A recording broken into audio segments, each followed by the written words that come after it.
Welcome back to South Tube. நாம இன்னைக்கு பயணிக்கக்கூடிய இடம் எங்கன்னு பாத்தீங்கன்னா கர்நாடக மாநிலம் தக்ஷிண கன்னடா டிஸ்ட்ரிக்ட் மங்களூரு ஹம்பன்கட்டா பகுதியில் அமைஞ்சிருக்க அவர் லேடி ஆஃப் மிராக்கிள்ஸ் அழைக்கப்படுற மிலக்ரஸ் சர்ச் பத்தி தான் பார்க்க போறோம். இந்த சர்ச் பாத்தீங்கன்னா தக்ஷிண கன்னடா டிஸ்ட்ரிக்ட்ல இருக்கக்கூடிய பழமையான சர்ச்சுகளில் ஒன்றுதான். இந்த சர்ச் ஒரு ரோமன் கத்தோலிக்க சர்ச்.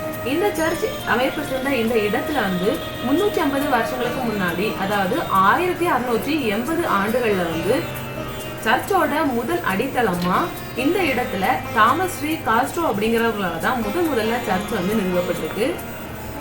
1684 காஸ்ட்ரோவும் இறந்துடுறாரு. அதுக்கப்புறம் நிறைய பாதிரியார்கள் அந்த சர்ச்சை பராமரிச்சுட்டு இருந்திருக்காங்க. 1756 ஆல்பர்ட் பிண்டோ அப்படிங்கிறவங்க இன்னொரு தேவாலயத்தை கட்டியிருக்காங்க. 1782 திப்பு சுல்தான் ஆட்சியின் கீழே மங்களூர் வந்திருக்குது.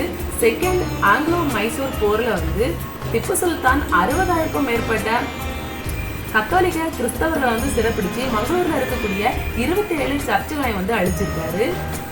இடிக்கப்பட்ட மிலக்ரஸ் சர்ச்சில் உள்ள கற்களை கொண்டுதான் அலோயஸ் காலேஜுக்கு ஆப்போசிட்ல அமைஞ்சிருக்க இத்கா மசூதி கட்டப்பட்டதா உள்ளூர் மக்களோட கருத்தா கூட இருக்குது.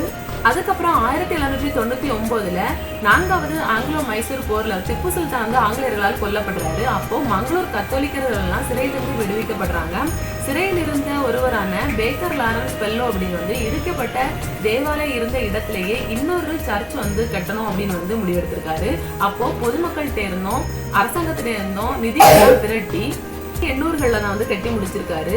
அதுவும் 1911 இந்த சர்ச்சோட என்ட்ரன்ஸ் இடிஞ்சு விழுந்திருக்குது. அப்போது இந்த சர்ச்சோட பாதிரியாரா இருந்த பெரேரா அவங்க இப்ப இருக்கக்கூடிய சர்ச்சோட என்ட்ரன்ஸ் அமைப்பை கட்டட கலைஞர்களை வச்சு கட்டியிருக்காரு.